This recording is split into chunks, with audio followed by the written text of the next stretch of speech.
আমন্ত্রণ যমুনার বিশেষ আয়োজন ডক্টরস অন কল অনুষ্ঠানে আপনাদের স্বাস্থ্য বিষয়ক নানা প্রশ্ন আসে হিসেবে তাৎক্ষণিক সমাধান নিয়ে আমাদের এই আয়োজনে থাকছেন দেশ বর্ণনার আধুনিক চিকিৎসা বিজ্ঞানের দক্ষ চিকিৎসকরা।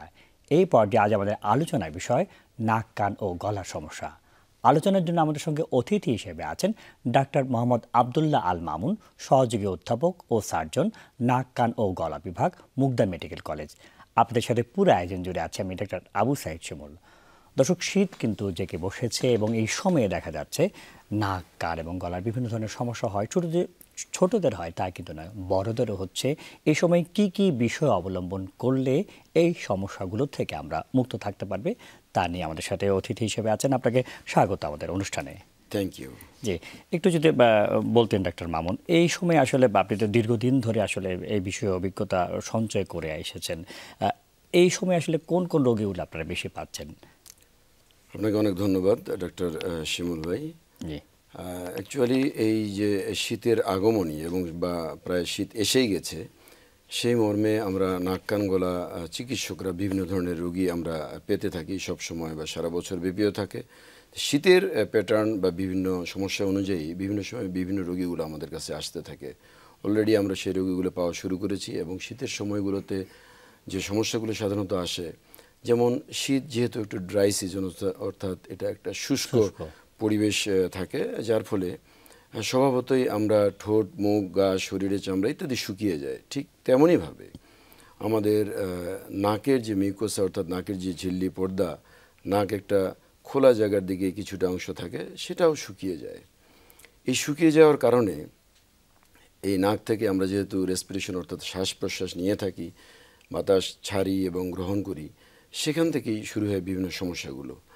যখন নাকের মধ্য দিয়ে বাতাসগুলো চলে, তখন স্বভাবতই এই শীতের আগমনীতে যে বাতাস যেহেতু শুষ্ক থাকে, তাই সেই নাকের মিউকোসা বা ঝিল্লি থেকেও কিছুটা আমাদের যে রস বা পানি বা সিক্রেশন যেগুলো থাকে নাকের মধ্যে, সেটাও শুকিয়ে যায়, যার ফলে নাকের মধ্যে ড্রাইনেস অর্থাৎ শুষ্কতা রোগীরা অনুভব করতে থাকে। একটু নাকের সমস্যা যেহেতু আসলে একটু এই বিষয়ে বলি। অনেক মানুষকে আমরা দেখে যাচ্ছি হাঁচি শুরু হয়ে যায়, যে অনবরত হাঁচি দিতেই থাকে, বিশেষ করে সকালের দিকে বা যে কোনো সময় একটা হাঁচি দিলে 15-20টা হাঁচি দিতেই থাকে। এটা আসলে কী রোগ বা এটা কেন হয়? অ্যাকচুয়ালি এই শীতের সময়গুলো শুধু না, অনেক সময় দেখা যায় যে কারো সারা বছর ব্যাপী থাকে। এটা কিছু সিজনাল, আমরা শীতের বিষয়টা বলতে পারি যে এই ঋতু পরিবর্তনের সাপেক্ষে এটা হচ্ছে যে গরমকাল থেকে এখন শীতকালের আগমনে ঘটছে, আর একটা সারা বছর ব্যাপী থাকে। এই সিনারিটা কিন্তু দুই প্যাটার্নেই হতে পারে। শীতের আগমনের ক্ষেত্রে যেহেতু বাতাস শুষ্ক হয়ে যায়, ধুলা, বালি, সুতা, ফাইবার, কণা ইত্যাদি বিভিন্ন বাতাসে উঠতে থাকে, সেটা বাড়িঘরের ভিতরেও হতে পারে, বাড়িঘরের বাইরে রাস্তাঘাটে। যাদের ক্ষেত্রে এই ধরনের ঘন ঘন দেখা যায় সর্দি লেগেই থাকে, সহজে যায় না, তাদের ক্ষেত্রে আসলে করণীয় কি? ঘরোয়াভাবে কি কি নিয়ম তারা মেনে চলবে? ঘরোয়াভাবে আসলে যে সকল বিষয়গুলো আমাদের এই প্রবলেমটা তৈরি করে, সেটা হচ্ছে হাউসহোল্ড, মানে ঘরের মধ্যে আমরা যারা আমাদের গৃহিণী বা বাসায় থাকেন, স্বভাবতই তারা ঘর ঝাড়ু দেন, রান্নাবান্না করেন, যে ধোঁয়াটা তৈরি হয় সেটা। এবং শীতের আগমনীতে আমাদের বিছানা, কাঁথা বালিশ ইত্যাদি নতুন কাপড় আমরা বের করি। এই যে ফাইবারগুলো থাকে, অর্থাৎ যে তুলা এই জাতীয় যে কাপড় চোপড়ের মধ্যে দিয়ে যে ডাস্ট ফাইবারস আমরা দেখতে পাই, সেগুলোর ক্ষেত্রে এই জিনিসটা ছড়াতে থাকে। অ্যাকচুয়ালি মানুষ স্বাভাবিকভাবে বিভিন্ন কাজগুলো করবে, এটাই স্বাভাবিক, ঘরে করবে, বাইরেও করবে। এটা থেকে প্রতিরোধ রাখার মতো যে ব্যবস্থাগুলো হতে পারে, যে মানুষ ঘরের মধ্যেও কিন্তু মাস্ক ব্যবহার করার প্রয়োজন হতে পারে, বাইরে তো অবশ্যই আমরা সেটাই অ্যাডভাইস করি সবসময়, যেটা মানুষকে আসলে বিভিন্ন ধরনের রোগ থেকে প্রতিরোধ করে, ধুলাবালি থেকে প্রতিরোধ করে, যেটা মানুষকে ইরিটেন্ট অর্থাৎ যে নাকের মধ্যে চুলকানি তৈরি করে, এবং সেটার কারণে মানুষ প্রতিনিয়তই হাঁচি দিতে থাকে এবং প্রচুর পরিমাণে হয়। সকালবেলা উঠলেই যখন সে গরম অবস্থাটা থেকে সকালবেলা উঠে, তখন একটা ঠান্ডা অবস্থার দিকে যায়, উঠে কাপড় চোপড় চেঞ্জ করতে থাকে, হাত মুখ ধুতে থাকে, স্বভাবতই ঠান্ডার যে একটা সংস্পর্শে চলে আসে। তখন যে তারতম্য, তাতেই অবশ্যই ঠান্ডা থেকে গরম গেলেও হতে পারে, গরম থেকে ঠান্ডা আসলেও হতে পারে, তারতম্য একটা ফ্যাক্টর। আচ্ছা, এই যে অনেক ক্ষেত্রে আমরা দেখেছি যে মশার তো উপদ্রব রয়েছে শীতকালে, শহরাঞ্চলে মশার উপদ্রব বেড়ে, যে সময় মশার কয়েল অনেকে জানেন, তা থেকে কি কোনো সমস্যা? হ্যাঁ, অবশ্যই অবশ্যই মশার কয়েল তো অবশ্যই একটা ফ্যাক্টর। এটার কারণে আমরা বলে থাকি যে মশার কয়েল না ব্যবহার করা, কারণ যদিও প্রয়োজন হয়ে যাচ্ছে, আমাদের ডেঙ্গু সিজনও চলতেছে সারা বছর ব্যাপী, এই সময়টাও চলতেছে, কিন্তু মানুষ উপায়ান্তর না হয়ে ওটা ব্যবহার করে থাকে। ইভেন স্প্রেতেও হয়ে থাকে, বডি স্প্রেতেও কারো হাঁচি হয়, কেউ মশার স্প্রেতেও হয়ে থাকে, এবং কয়েলের ধোঁয়া অবশ্যই এটা হয়ে থাকে, এবং এটা ফুসফুস পর্যন্ত এটা গিয়ে বিভিন্ন ধরনের সমস্যা তৈরি করে। আচ্ছা, আরেকটা আমরা শব্দ প্রায় সময় শুনতে পাই আপনার, তারও বেশি শুনবে যে নাকের পলিপ। আসলে পলিপ বিষয়টা এটা কি শীতকালে কি বেড়ে যায় কিনা? আসলে পলিপ শব্দটা হচ্ছে একটা প্যাথোলজিক্যাল, অর্থাৎ একটা ডিজিজ বা রোগ হতে হবে। অর্থাৎ নাকের মধ্যে আমাদের যে সাইনাসগুলো আছে, যেগুলো বায়ু কুঠুরি নাকের আশপাশে, সেগুলোর মধ্য থেকে আসলে ওখানে কিছু কাভারেজ থাকে বা মিউকোসা থাকে, সেইগুলো যদি প্যাথোলজিক্যালি মানে রোগাক্রান্ত হয়ে ওখান থেকে ফুলে গিয়ে থাকে, রসে পরিপূর্ণ হয়ে থাকে সাইনাসগুলো, সেখান থেকে সাধারণত একটা মাংসপিণ্ডের মতো করে নতুন করে তৈরি হয়, এবং এটা সাধারণত একটু পেল বা ফ্যাকাশে টাইপের একটা টিউমার লাইক একটা জিনিস তৈরি হয়। সেটাকে আমরা ডাক্তার হিসেবে পলিপাস বলে থাকি। অ্যাকচুয়ালি মানুষ যেটাকে পলিপাস হিসেবে দেখে থাকে যে নাকের ভিতর দেখলাম, তাকিয়ে দেখলাম, বা টর্চ লাইট দেখলাম, অথবা আয়নার মধ্যে দেখলাম যে একটা মাংসপিণ্ড দেখা যাচ্ছে। অ্যাকচুয়ালি সেটা থাকে পিঙ্কিশ, অর্থাৎ কিছুটা হালকা গোলাপি বা লাল রঙেরই থাকার কথা। কিন্তু শীতকালে হাঁচি যাদের বেশি হয়ে থাকে তাদের ক্ষেত্রে এই মাংসপিণ্ডটাই নর্মাল মাংসপিণ্ড, সেটা একটু বেড়ে যায় এবং একটু পেল বা ফ্যাকাশে কালার হয়। কিন্তু পলিপাস বলতে অ্যাকচুয়ালি আমাদের ডাক্তারি বিদ্যায় বা নাক কান গলা বিশেষজ্ঞ যেটা বুঝি, সেটা অ্যান্ট্রোগোনাল পলিপ বা এথমেরাল পলিপ বা এই ধরনের কিছু ডিজিজ বা রোগ আছে, সেটা আলাদাভাবে এটাকে পলিপাস। যাদের পলিপ আছে তাদের অপারেশন কি লাগবেই কিনা, বা কি কি নিয়ম তারা মেনে চলবে, এই সব বিষয় নিয়ে আমরা আলাপ করবো একটি বিরতির পর। শুধু দর্শক, অনুষ্ঠানে এই পর্যায়ে নিয়ে নিচ্ছে একটা ছোট্ট বিরতি, সাথে থাকুন।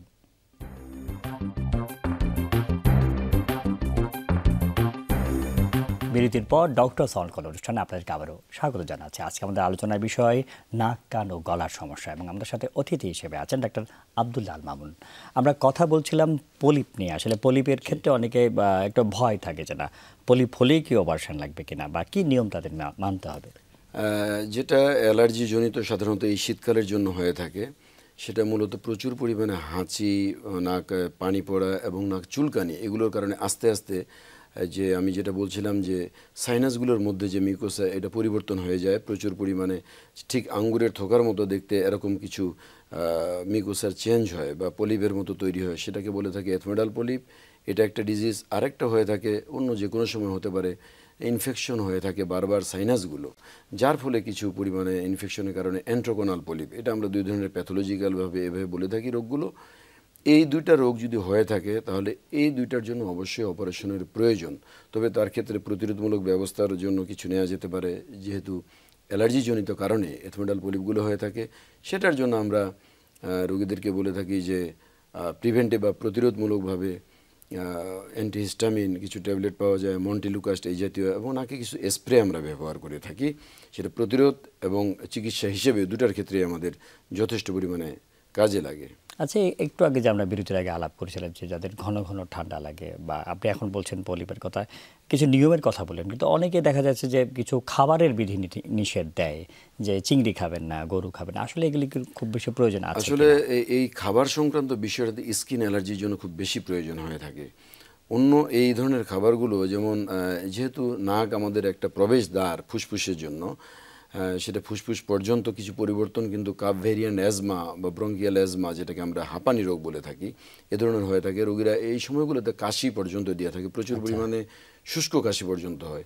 তো এটার জন্য আমরা যেটা বলে থাকি যে কখনো কখনো এই ধুলাবালি ছাড়াও, ফিউম ডাস্ট বা ধোঁয়া ছাড়াও কারো কারো খাবারের প্রতি এই জিনিসটা ঘটে থাকে। আপনি যেটা আসলে খুব সুন্দর করে যেটা বলতে চাচ্ছিলেন, সেটা হচ্ছে যে স্কিনে যাদের অ্যালার্জি দেখা যাচ্ছে যে লাল হয়ে যাওয়া বা চুলকানি হওয়া, তাদের জন্য আসলে খাবারের বিধিনিষেধটা বেশি প্রযোজ্য।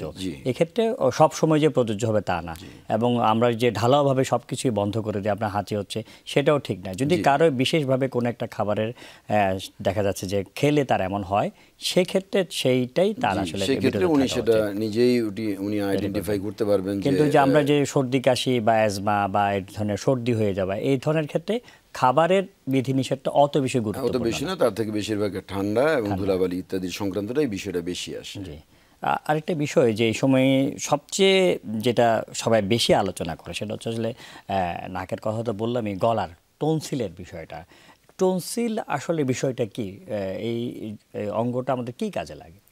আসলে টনসিল তো সবারই আছে, সবারই থাকবে যতক্ষণ না পর্যন্ত এটা আপনি অপারেশন করছেন। এটা উপস্থিত আছে আমাদের, ন্যাচারালি আল্লাহ তাআলা আমাদের দিয়েছেন। অর্থাৎ আমি আপনি সকলের মধ্যে হ্যাঁ, আসলে অবশ্যই টনসিল আছে। টনসিল ওই অর্গানটা আছে। জি। অর্থাৎ মুখের ভিতর হাঁ করলে জিহ্বার গোড়ায় দুপাশে দুটা বড় বড় দানার মতো এটা দেখতে পায় মানুষ।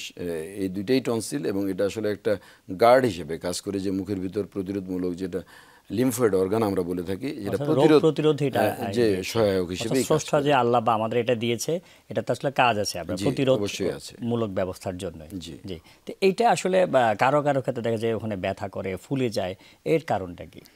এটা আসলে নির্ভর করে এক একজনের এক এক প্যাটার্নের উপর, তার লাইফস্টাইলের উপর। অনেক সময় দেখা যায় যে ধুলাবালি, সর্দি, কাশি ইত্যাদির কারণে যখন বেশি হয়ে থাকে তখন এটা হয়ে থাকে। আবার ইনফেকশন হয়ে থাকে ডাইরেক্ট, কিছু ব্যাকটেরিয়া জনিত, ভাইরাস জনিত কারণে কিছু ডাইরেক্ট ইনফেকশন হয়।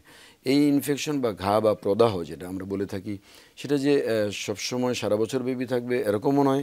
আবার কখনো কখনো কারো সারা বছর থাকে, কখনো কিছুদিন পর পর হয়, কখনো হঠাৎ করে 2-3 বছর পর পর হয়। বিষয়টা ঠিক এরকম আর কি। এরকম। আচ্ছা, একটু যদি বলতেন যে অনেকের দেখা যাচ্ছে যে সে ঠান্ডা পানি খাচ্ছে, আইসক্রিম খাচ্ছে, কিন্তু তার টনসিলটা আসলে প্রদাহ হচ্ছে না, তার ব্যথা হচ্ছে না। আরেকজন সামান্য একটু ব্যতিক্রম হলে আসলে হয়ে যাচ্ছে, এটা আসলে কেন? এটা সবার ক্ষেত্রে তো রোগ প্রতিরোধমূলক ব্যবস্থাটা সমান নয়, এবং কেউ বাচ্চা, কেউ বড় মানুষ থাকে, কারো রোগ প্রতিরোধমূলক ক্ষমতাগুলোর ওইভাবে ডেভেলপ সবার ইকুয়াল নয়, সমান নয়। যার ফলে কেউ আইসক্রিম খাচ্ছে, দিব্যি রাত্রে গোসল করতেছে এবং চুল ভিজা রেখে খোপা বেঁধে বেনে করে বসে থাকতেছে, তার কখনো কোনো মাথা ব্যথা হচ্ছে না, গলা ব্যথা হচ্ছে না, এবং সে দিব্যি ঘুরে বেড়াচ্ছে। আর আরেকজন অল্প একটু ঠান্ডা পানি বা ফ্রিজটা খুললো, হাঁচি হচ্ছে বা গলা ব্যথা হচ্ছে, একটু সে আক্রান্ত হয়ে গেল।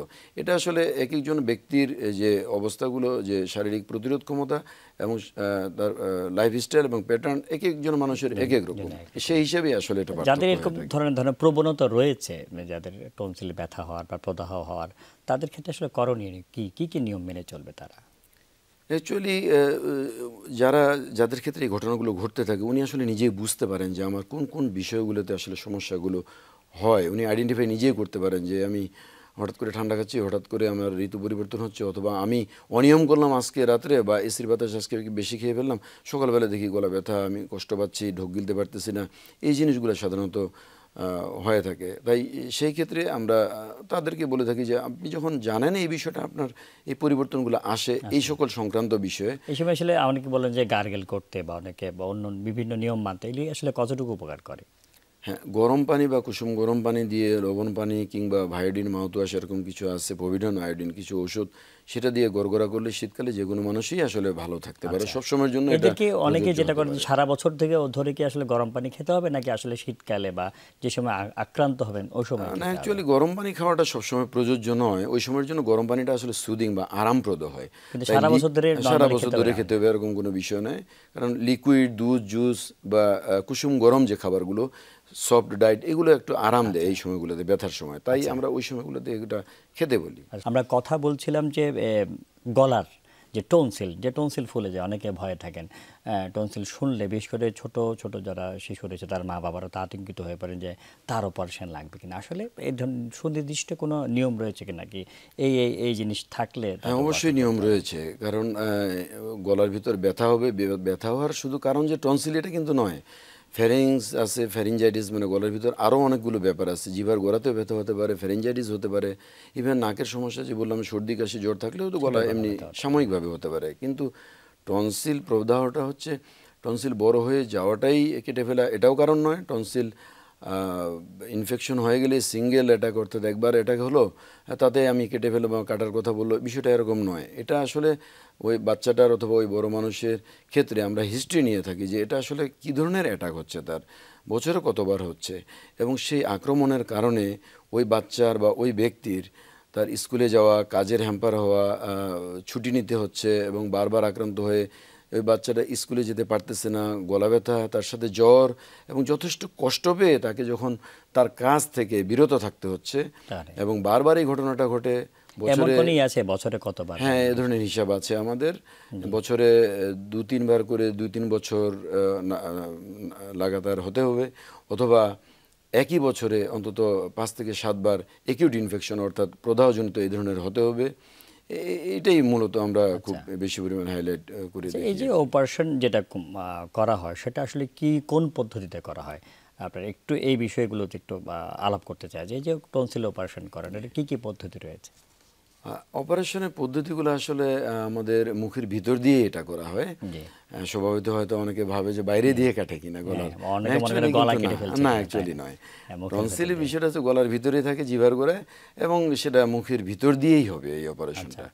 এবং এটার পদ্ধতিটা হচ্ছে ডিসেকশন মেথড, আমরা ট্রেডিশনাল বলে থাকি। It is best method until date. এই পর্যন্ত এটা ডিসেকশন মেথড খুব ভালো পদ্ধতি।